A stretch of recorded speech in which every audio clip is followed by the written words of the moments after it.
அவர் மேலேயும் தப்பு இருக்க மாதிரி எனக்கு தெரியல. இது ஏதோ கிரியேட் பண்ணி அவங்க போட்டிருக்காங்க அந்த வீடியோவை. ஆனால் அவர் மேலே எந்த தப்பும் இருக்க மாதிரி தெரியல. ஏன்னா ஜென்ரலாகவே நம்ம பஸ்ஸில் போகும்போது எல்லா இதுவுமே நம்ம சந்திக்க வேண்டியது தான் இருக்கும்.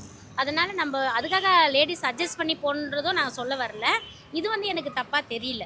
ஏன்னா அந்த இதுவை வீடியோவை பொறுத்த வரைக்கும் எனக்கு பார்த்து தெரியல. ஆனால் அவங்க அதை தப்பாக எடுத்து போட்டு ஒரு ஃபேமிலி நாளைக்கு நம்ம வீட்லேயும் ஒரு அண்ணன் தம்பி இருக்காங்க, அவங்களுக்கும் ஏதாவது ஒன்று ஆயிடும்ன்றத அதை முன்னாடி அதை யோசிக்காமல் அவங்க பண்ணது அவங்க மேலே தான் தப்பு. ஃபர்ஸ்ட் டைம்லேயே ஒரு ஆம்பளை வந்து நம்ம கணிக்கிறது தப்பு. அதனால் வந்து அந்த லேடி மேலே தான் முக்கிய காரணம். நாளைக்கு நான் அவங்க வீட்லேயே அந்த ஃபேமிலியிலே ஒரு அண்ணனோ தம்பியோ யாரோ அது ஆயிருந்துச்சுன்னா அதுக்கு அது அவங்க தானே அந்த இதுவாயிருப்பாங்க.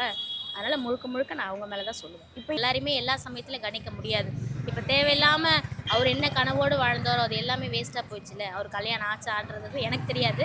இருந்தாலும் அவரோட லைஃபே ஃபுல்லாகவே வேஸ்ட்டாக போயிடுச்சு. இன்கேஸ் அவர் கல்யாணம் ஆயிருந்தாருன்னா அவர் ஃபேமிலி போச்சு.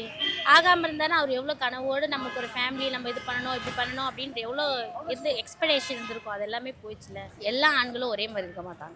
இவர் வந்து எனக்கு அப்படி தெரியல. ஆனால் எல்லா ஆண்களும் இப்படி ஒரு சிலருங்க இருக்காங்க. அவங்கள நீங்கள் பிடிச்சி போட்டிங்கன்னா இந்த மாதிரி சரி ஓகேன்னு சொல்லலாம். ஒன்றுமே தெரியாதவங்க அப்பாவையெல்லாம் போட்டு பண்ணி அவங்களுடைய லைஃப்பை வேஸ்ட் பண்ணுறது தப்பு.